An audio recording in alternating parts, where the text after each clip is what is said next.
Good morning. आज सकाळी सकाळी आर्याचं फोटोशूट करण्यासाठी आम्ही गेलो होतो। आज लंच मेनू होता छोलेची भाजी, वरण भात आणि तोंडलीची भाजी।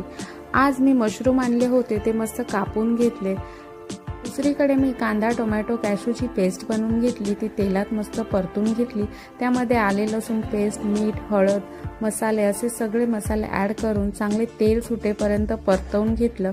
आता ह्या ग्रेव्हीमध्ये आपल्याला मस्त स्वच्छ धुवून केलेले मशरूम ॲड करायचे होते। मशरूम मस्त मिक्स करून घेतले आणि 10 ते 15 मिनटं मी ह्या ग्रेव्हीला कुक होण्यासाठी ठेवलं। आता हे मस्त आपले मशरूम कुक झाले होते। मी वरून कोथिंबीर टाकली आणि आपला मशरूम मसाला रेडी होता। इंडियावरून माझी एक फ्रेंड आली होती, तिने माझ्यासाठी हे वॉल हँगिंगचे गिफ्ट आणले होते आणि ते मला खूपच आवडले। मी नक्कीच लवकरच हे वॉलला लावणार आहे। Thank you so much Ashu for this lovely gift. तर भेटूया मंडळी पुढच्या व्लॉगमध्ये, तोपर्यंत बाय।